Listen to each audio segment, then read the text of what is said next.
tapat, matatag at maaasahan balitang tama at totoo lamang dito sa Pilipinas Network. Magandang araw sa ating mga kababayan sa Pilipinas at sa buong mundo. Huwag kalimutang pusuan ang video, sumubaybay at pindutin ang patingaw upang lagi kayong updated sa balita. Simulan na natin. Isang malaking balita mula sa gitnang silangan. Nasakop ng militar ng Israel ang makasaysayan at estratehikong kastilyo ng Beaufort sa Timog Lebanon. Ito ang itinuturing na pinakamalalim na pagpasok ng mga tropang Israeli sa teritoryo ng Lebanon sa loob ng nakalipas na 26 na taon. Ang hakbang na ito ay nagmamarka ng isang matinding pag-unlad sa kasalukuyang labanan na patuloy na nagpapainit sa rehiyon.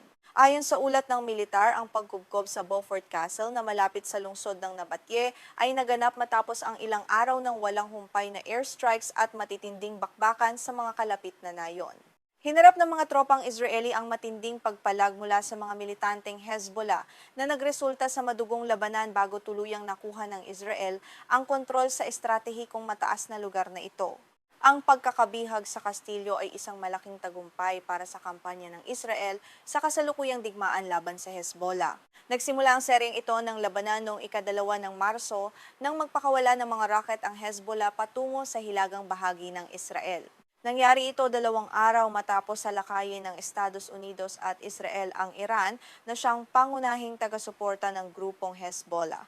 Mula nang magsimula ang opensiba, naglunsad ng Israel ng malawakang ground invasion kung saan nasakop nila ang 2 ng mga nayon at bayan ng Lebanon malapit sa hangganan.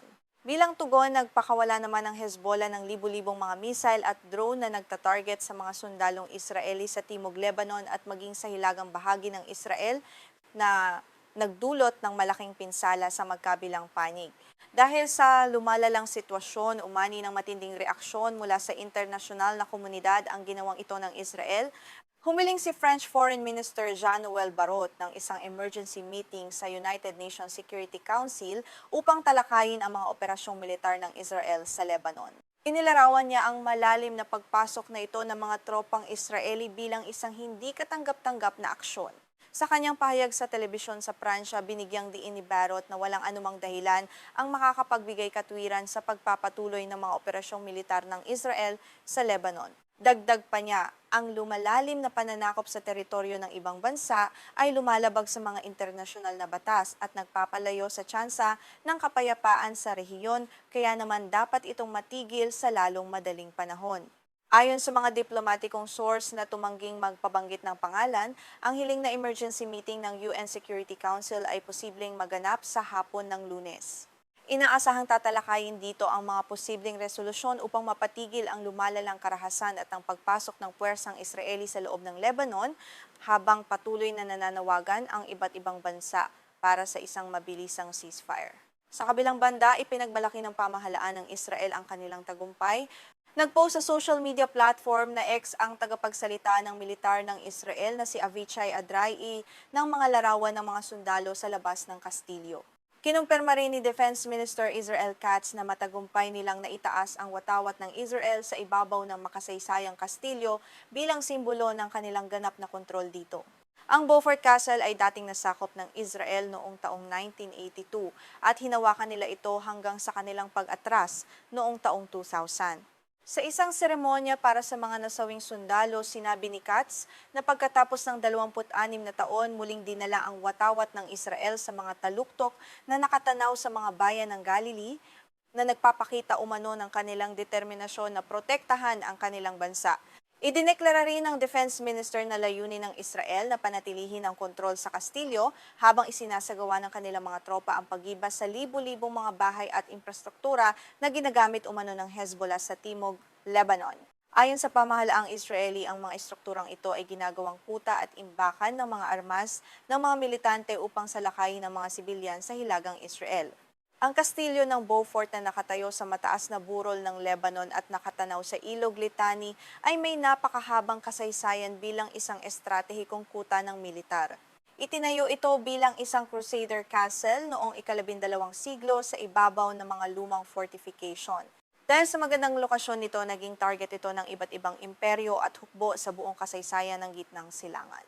Bukod sa mga Crusaders, ang Kastilyo ay nagamit din ng hukbo ni Saladin sa Jerusalem ng mga mamluk ng Imperyong Ottoman ng pamamahala ng Pransya at maging ng Palestine Liberation Organization o PLO. Ang pangalang Beaufort ay nagmula sa lumang wikang Pranses na nangangahulugang magandang kuta. Sa wikang Arabe naman kilala ito bilang Kastilyo ng Al-Shakif na tumutukoy sa matarik at mabatong lugar. Ang unang pagkubkob ng Israel sa Kastilyo noong 1982 laban sa PLO ay itinuring na isang napakalaking tagumpay ng kanilang militar sa ilalim ng pamumuno ng noon ay Defense Minister Ariel Sharon na kalaunan ay naging Prime Minister. Sa panahong iyon, ang puwersang Israeli ay nagpatuloy sa pagsulong patungong Hilaga hanggang sa masakop nila ang kabisera ng Lebanon na Beirut na nagbago sa kasaysayan ng rehiyon. Noong taong 2000 matapos ang pag-alis ng mga tropang Israeli, ang Kastilyo ay bahagyang ipinaayos at binuksan sa mga lokal at dayuhang turista bilang isang makasaysayang landmark. Noong nakaraang digmaan ng Israel at Hezbollah noong taong 2024, binigyan nito ng UNESCO ng pinahusay na proteksyon, kasama ang 34 na iba pang kultural na site sa Lebanon upang maiwasan ang tuluyang pagkasira nito. Ang estratehikong lokasyon ng Kastilyo na may ilang kilometro lamang ang layo mula sa hangganan ng Israel ay nagbibigay ng malawak na tanawin sa Timog Lebanon at Hilagang Israel. Napakahalaga ng simbolismo nito sa rehiyon, partikular na sa Israel kung saan gumawa pa ng isang tanyag na pelikula na pinamagatang Beaufort na tumatalakay sa mga moral na usapin ng digmaan noong mga huling araw bago sila umalis doon. Sa mga nakalipas na araw, lalo pang pinalawak ng Israel ang kanilang operasyon sa Lebanon sa pamamagitan ng pagpapadala ng mga sundalo sa kabila ng Ilog Litani na dating nagsisilbing de facto na hangganan ng labanan. Nagutos din ang militar ng Israel sa mga mamamayan ng Timog Lebanon na lisanin ang kanilang mga tahanan para sa kanilang kaligtasan habang patuloy silang sumusulong sa iba pang mga teritoryo. Inilarawan ni Israeli Prime Minister Benjamin Netanyahu ang pagsakop sa Beaufort bilang isang dramatiko at makasaysayang yugto sa kanilang patakarang militar sa mga hangganan ng Syria, Lebanon at Gaza. Ayon sa kanyang pahayag, napatay na ng Israel ang humigit kumulang 3,000 militanteng Hezbollah mula nang magsimula ang digmaan, bagamat wala pang inilalabas na opisyal na bilang ang grupong Hezbollah. Ayon sa geopolitical analyst na si Joe Macaron mula sa Beirut, ang pinalawak na operasyong ito ay naglalayong bigyan ng Israel ng mas malakas na posisyon sa darating na negosasyon sa Washington kasama ang Lebanon.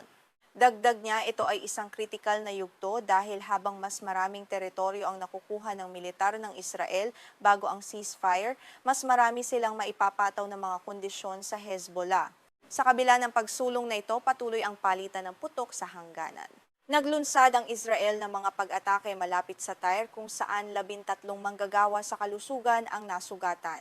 Samantala, gumagamit naman ng Hezbollah ng mga fiber optic drone na mahirap ma-detect ng radar ng Israel na nagdulot ng halos 200 babala ng banta sa mga sibilyan sa Hilagang Israel sa nakalipas na magdamag.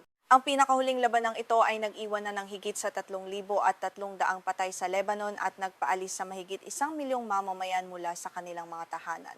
Sa panig naman ng Israel, hindi bababa sa 25 sundalo at ilang sibilyan ang naiulat na nasawi. Patuloy naming babantayan ang mga kaganapang ito rito lamang sa inyong pinagkakatiwalaang balitaan sa buong mundo.